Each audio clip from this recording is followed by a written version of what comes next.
नमस्कार, आप देख रहे हैं किसान इंडिया की स्पेशल सीरीज मौसम नामा और मैं हूं आपके साथ फारुल यादव। मौसम को लेकर इस समय की बड़ी खबर सामने आ रही है। अगले 24 घंटों के दौरान केरल, तमिलनाडु और अंडमान व निकोबार द्वीप समूह में हल्की से मध्यम बारिश होने की संभावना है। लक्षद्वीप में कहीं कहीं हल्की बारिश हो सकती है। मध्य प्रदेश, छत्तीसगढ़ और झारखंड के कुछ हिस्सों में ठंड की लहर जैसी परिस्थितियां बनने की संभावना है। अब जानते हैं देश के जाने माने weather expert doctor S N. Pandey ji से कि आने वाले 24 घंटों में उत्तर भारत में मौसम का क्या हाल रहने वाला है। ये वीडियो अगले 24 घंटे के मौसम के पूर्वानुमान से संबंधित है।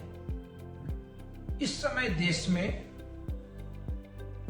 केवल अपर एयर सर्कुलेशन बने हुए हैं। एक अपर एयर सर्कुलेशन त्रिपुरा के ऊपर बना हुआ है, एक दक्षिण केरल तट से थोड़ा दूर दक्षिण पूर्वी अरब सागर पर बना हुआ है। तो इन सिस्टम्स का केवल असर तमिलनाडु, केरल और दक्षिण आंतरिक कर्नाटक के ऊपर होने वाला है। इसके बाद थोड़े जो हमारे तटीय क्षेत्र हैं वहां पर भी कहीं कहीं हल्की बारिश और बूंदाबांदी की संभावना आगे आने वाले 24 से 48 घंटे में देखी जा रही है। इसके बाद जो पूरा हमारा भारत है वो भारत शुष्क।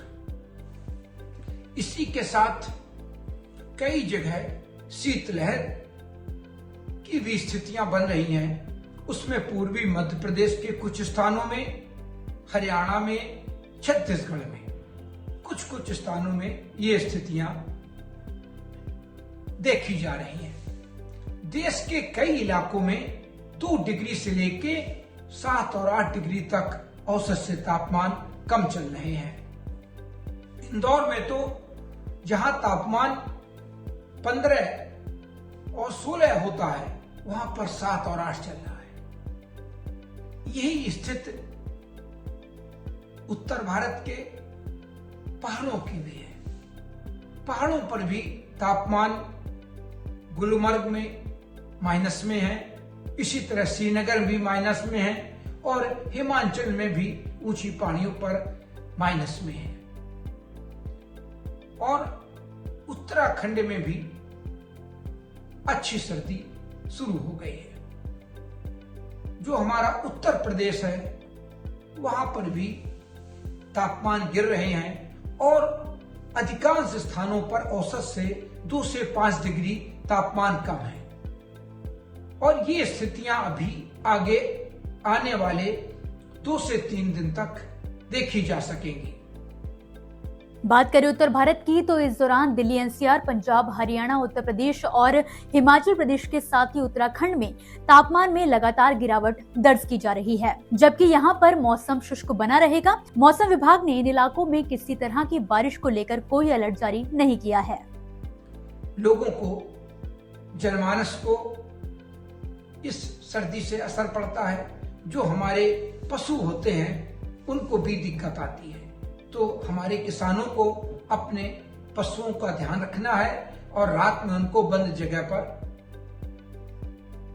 बांध के रखना है। इसी के साथ जो दुधारू पशु हैं उनका भी पूरा ख्याल रखना है। हमारी राष्ट्रीय राजधानी क्षेत्र में प्रदूषण 300-400 के ऊपर चल रहा है कई जगह पर। इसी के साथ जो उत्तर प्रदेश के कई शहर हैं वहां पर भी प्रदूषण की स्थिति बहुत खराब है। होता क्या है, मौसम की भी मार होती है प्रदूषण के लिए। जब तापमान गिर जाते हैं और मॉइस्चर धरातल पर रहता है तो उस पर green house gases, carbon dioxide और जितने भी प्रदूषक होते हैं ये सारे धरातल में इकट्ठे हो जाते हैं, थर्मल इन्वर्जन हो जाता है। तो उसकी वजह से प्रदूषण धरती के पास रह जाता है और धुंध छा जाती है। और जब धुंध छाती है तो धूप भी थोड़ी नरम होती है। धुंध या बादल जब आते हैं तो धूप नरम हो जाती है और दिन में भी ठंडक बढ़ जाती है। ये स्थितियां भी 24 से 48 घंटे तक पूरे देश में बनी रहने वाली हैं। और किसान के लिए, रबी की बुआई के लिए ये बहुत मुफीद समय चल रहा है। और जिस तरह मौसम है वो रबी की फसलों की बुआई के लिए बहुत अच्छा समझा जा सकता है और किसान तेजी से रबी की फसलों की, गेहूं की, चना मटर सबकी बुआई भी कर रहे हैं।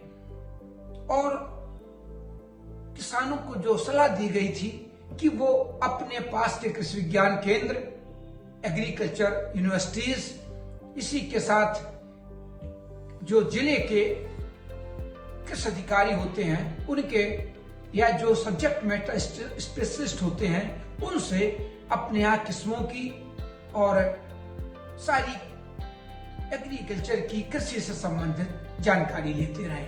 और किसान अब जागरूक भी हुआ है और लगातार वो जानकारी लेता है। जहां पहले 20 से 50 फोन आते थे, अब दिन में 200 से 250 से फोन लगातार आते रहते हैं। हाँ, थोड़ी जो WD आया था उसकी वजह से हवाओं की गति थोड़ी कम हुई है, तो ये WD बहुत कम ताकतवर था, बिल्कुल हल्का WD था, तो ये अब बिल्कुल आगे निकल गया है। और अब अगला WD जब आएगा और फिर पहाड़ों पर बर्फबारी होगी तो उसी के बाद फिर और ठंडक बढ़ सकती है। और जब इन हवाओं की कंटिन्यूटी बनी रहती है तो पूरे गंगा के मैदानी भागों में, उत्तर भारत में, मध्य भारत में सर्दी मेंटेन हो जाती है। वही स्थितियां बन रही हैं कि सर्दी मेंटेन हो रही है। उत्तर पश्चिमी हवाएं गति भली कम होती है लेकिन लगातार आती जा रही हैं, आ रही हैं, उनकी कंटिन्यूटी प्रभावित नहीं हो रही है, इसीलिए सर्दी मेंटेन है। और किन्हीं इलाकों में कोल्ड डे और शीतलहर की स्थिति बन गई है। फिलहाल के लिए इस वीडियो में बस इतना ही। आपको वीडियो पसंद आया हो तो इसे लाइक और शेयर जरूर करें। साथ ही मौसम से जुड़ी ताजा जानकारियों के लिए आप जुड़े रहें किसान इंडिया के साथ। धन्यवाद। मुझे बरसात की झीनी झीनी फुहारें मिले ना मिले, हमें पावस की उमस चाहिए। जी हां, मैं किसान हूं, क्रांति बीज बोना चाहता हूं। मुझसे अभी सावन भादों, क्वार कार्तिक या फागुन की बातें मत करो। मैं आषाढ़ की पहली बारिश में भीगकर ठहरी हवा में उमस से आकुल व्याकुल होना चाहता हूं।